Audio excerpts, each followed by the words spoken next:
Salut! Aujourd'hui on se retrouve pour une nouvelle vidéo où je vais vous parler un petit peu de construction en terre-paille. Donc là je sors du poulailler qu'on est en train de construire sur le terrain du Grand Jas. Donc c'est un poulailler en terre-paille, enfin beaucoup de terre-paille, énormément de terre-paille. C'est un poulailler, pondoir, dortoir, serre, bureau, plantes exotiques, etc., etc. Donc il y a vraiment plein d'utilités à ce poulailler.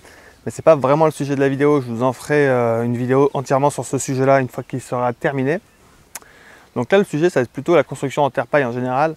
Et on va un petit peu regarder ma maison qui est quasiment terminée, ma maison qui est construite en grande majorité également en terre-paille. Bon bah allez c'est parti pour cette petite... Ouais, salut, là tu vas nous en dire un petit peu plus quand même sur ce poulailler, dortoir, serre, pondoir, plantes exotiques, bureau, je sais pas quoi. Parce que soit t'en as trop dit, soit t'en as pas assez dit.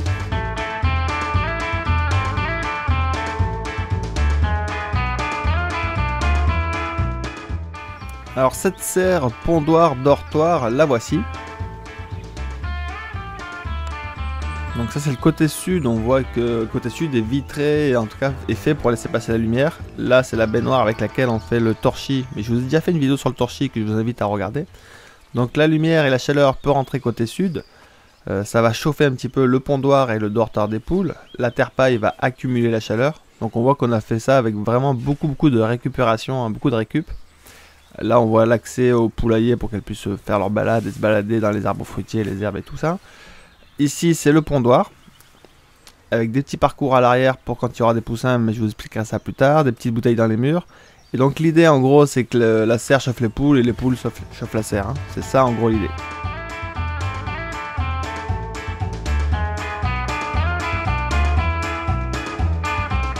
Avant de vous dire concrètement comment j'ai réalisé ma maison en terre-paille, quelle technique j'ai utilisée, je tiens d'abord à vous dire que ma maison, je ne la conçois pas séparée de mon jardin. Mon jardin, je ne le vois pas déconnecté de ma maison. En fait, pour moi, tous ces éléments sont connectés les uns avec les autres. Donc là, on voit mon potager qui est juste à côté de ma cuisine. Et du coup, c'est hyper pratique de la cuisine à aller au potager.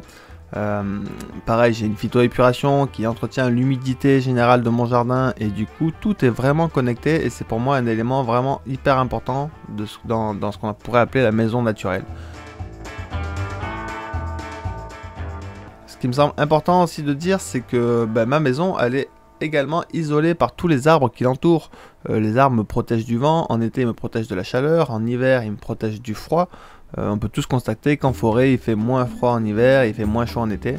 Et là j'ai ma serre également dans laquelle je fais les semis qui chauffe ma maison et la maison chauffe la serre.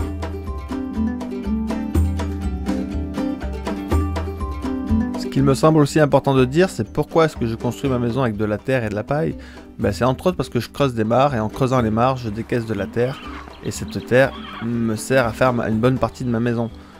Faut savoir qu'en France, à peu près 70% des terres sont aptes à faire des constructions en terre crue. Et dans le monde, 30% des constructions sont en terre crue. Ah, silence, on surprend...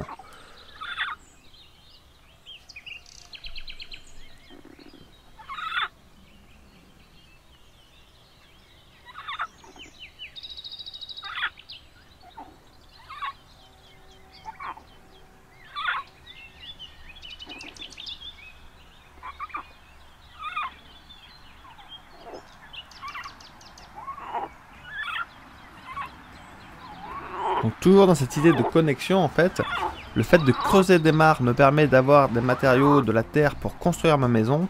Et le fait de faire des mares en fait favorise la biodiversité qui va elle-même aider mon jardin, mon potager et en fait la planète en général. Donc je trouve ça vraiment passionnant. Et voilà, ce que je disais c'est que vraiment beaucoup de terres en France, à peu près 70% des terres en France sont aptes à faire des constructions en terre crue avec différentes techniques, hein, du pisé, du torchis, du branchage ou autre.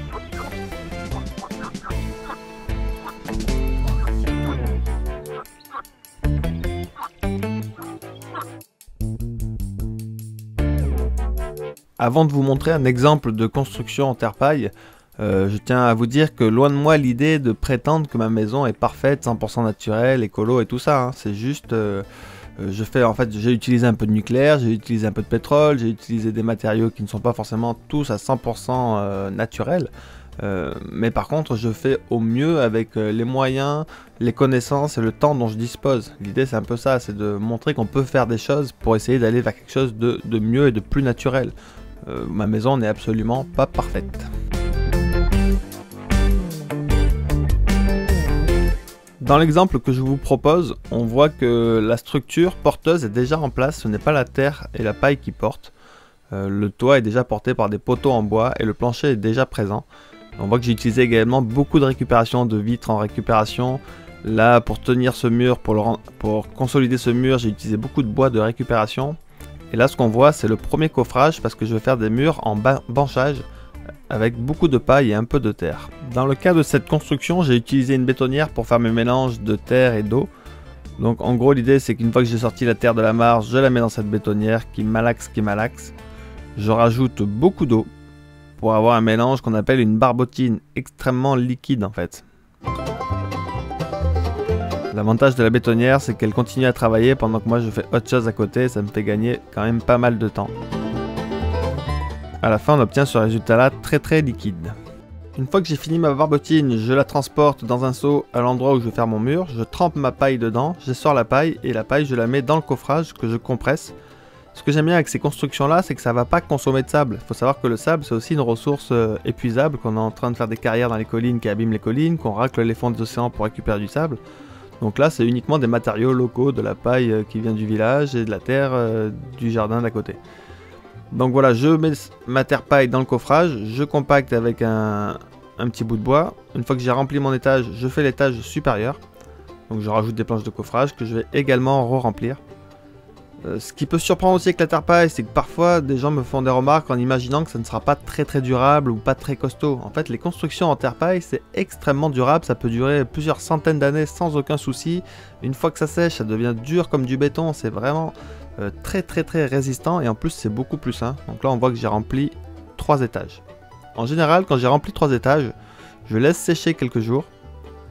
Et ensuite, je défais le coffrage. Au bout de 3 jours, je peux défaire le coffrage sans aucun souci et monter les étages suivants. Donc là, on voit que je suis arrivé tout en haut. Donc pour que les constructions en terre soient très durables, il faut juste faire en sorte qu'elles ne prennent pas la pluie directement. Elles ne craignent pas du tout l'humidité, elles ne craignent pas le temps.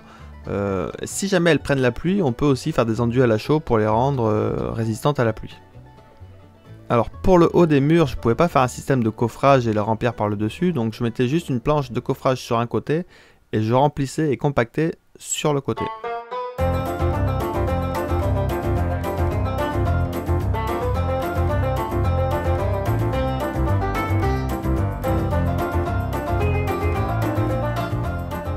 Voilà, donc les constructions en terre paille c'est vraiment génial parce que ça respire contrairement au béton qui est étanche, du coup généralement ça moisit pas, ça fait une bonne masse thermique, ça accumule la chaleur et ça la rediffuse.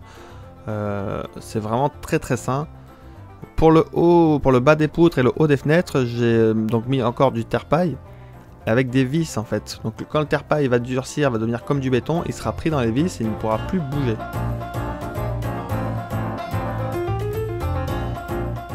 Donc moi ce que je vous conseille de faire, c'est faire quelques essais chez vous si vous voulez faire des constructions en terre paille pour voir le bon mélange, la bonne consistance pour que ça colle. Voilà, de toute façon c'est en expérimentant qu'on apprend. Mais n'hésitez pas à essayer, ça vous coûte rien de faire des petits murs dans le jardin pour voir si ça fonctionne bien, quoi.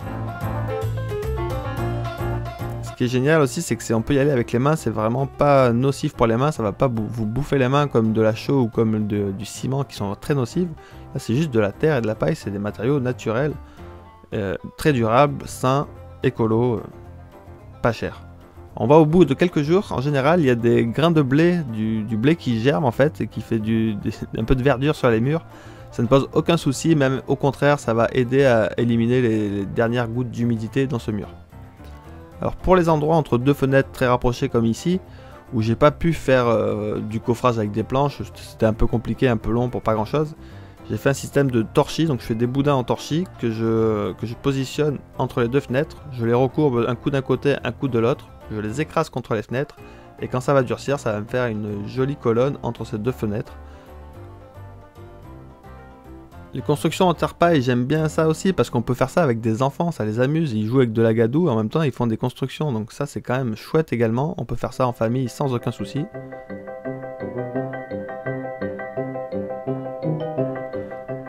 Si vous n'avez pas de la paille à disposition, vous pouvez utiliser du foin, vous pouvez utiliser de la tonte, des fibres, de ce que vous voulez, en fait tout ce qui va ressembler vaguement, qui va faire des fibres, mélangées avec votre terre.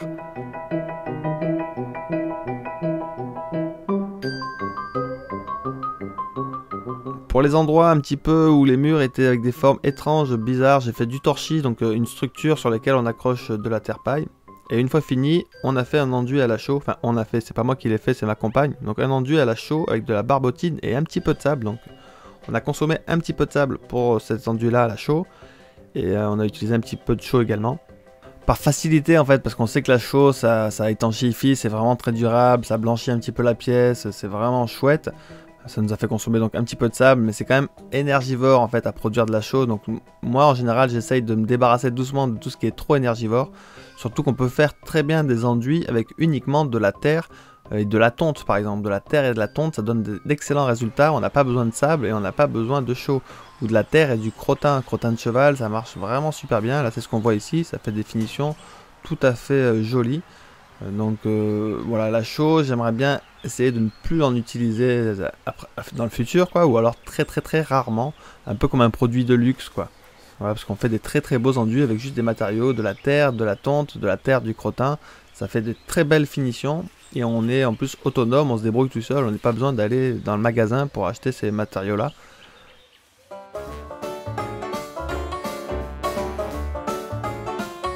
Ce qui est génial aussi avec les constructions en terre paille crue, c'est qu'on peut laisser son côté artiste se développer, on peut faire des petites statues, on peut faire des formes beaucoup plus courbes qu'avec des agglos qui sont souvent des murs très droits, très carrés.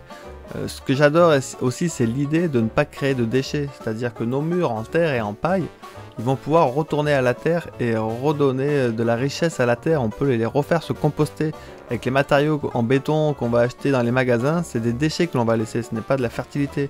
Là, nos murs en terre paille, on n'a qu'à les casser et les remettre au sol et ils vont renourrir la planète. Comme ces rocket stoves en fait qu'on a utilisés, donc des rocket stoves faits en terre paille qu'on a utilisés pendant plus d'1 an. À la fin, ils étaient abîmés, on les a redonnés à la terre pour donner de la fertilité. Bon ben voilà, merci beaucoup d'avoir suivi cette vidéo sur les constructions en terre paille. J'espère que ça vous a un petit peu intéressé, que vous avez appris un petit peu des choses.